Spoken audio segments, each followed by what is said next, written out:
Good day everyone, welcome to this lesson. In our previous lesson we saw how to install VS Code, and then we created a web folder, our project folder. We called it website development. Then we created about 3 pages: index, about us, contact us. Then we took a look at HTML tags, and we also looked at the head tag, body tag, and the headings tag. So we saw that we have headings, heading 1, heading 2, heading 3, up to 6, and these tags, they format the size of the text on the website, heading 1 being the largest, followed by heading 2. Okay, so today we want to go further in our development. So before we move on, I would like to show us this icon here. This icon here is the icon for extensions.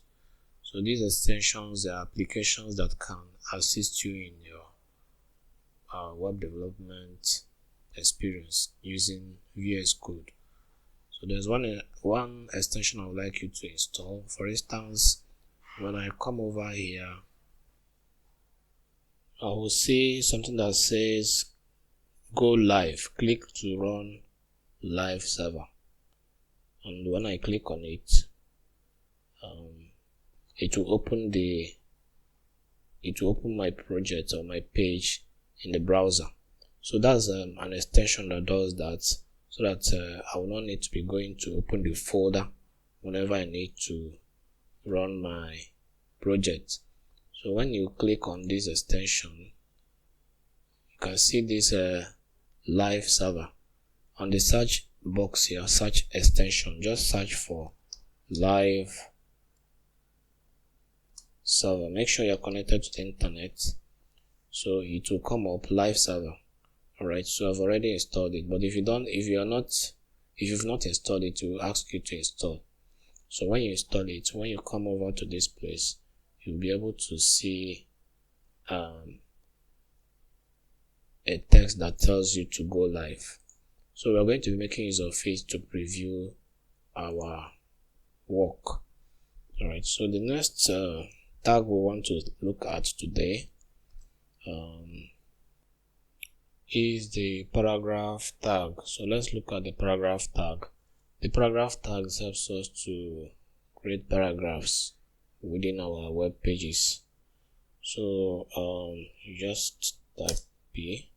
Alright, so this is the paragraph tag. It has opened and closed the paragraph tag. So we can just type our text. This is a paragraph.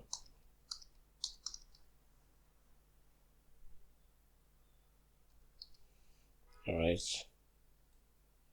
we have many texts.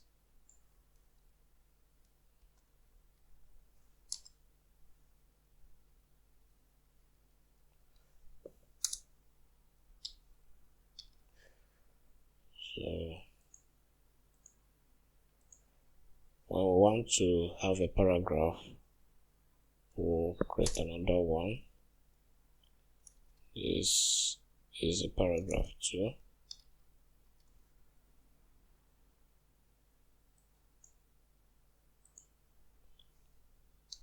This is another paragraph.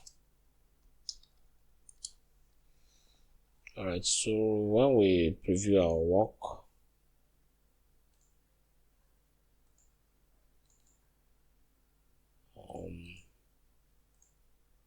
you can see the paragraphs. Right, so we'll have the paragraphs.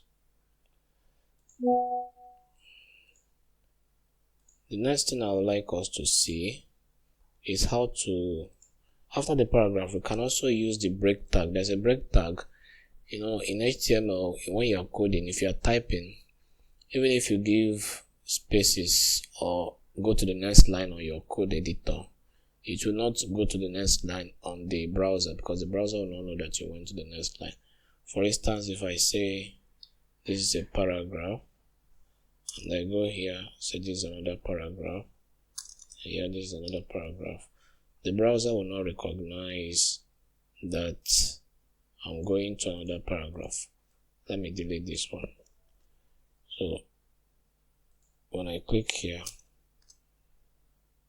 okay, so one of the extensions that we are using is already correcting the text for us. But in a situation where you don't have the extension and you place your text in another place, the browser will not recognize that. But another thing we can use to do that is the break tag. There's another tag called the break tag that will break the line. The break tag breaks the line for your code. It helps your code to break, to go to the next line. So it works like the paragraph tag also. So this is what the break line does when I refresh. Alright, so it's refreshed already. Okay, so this is what we just did. This is the work of the break tag.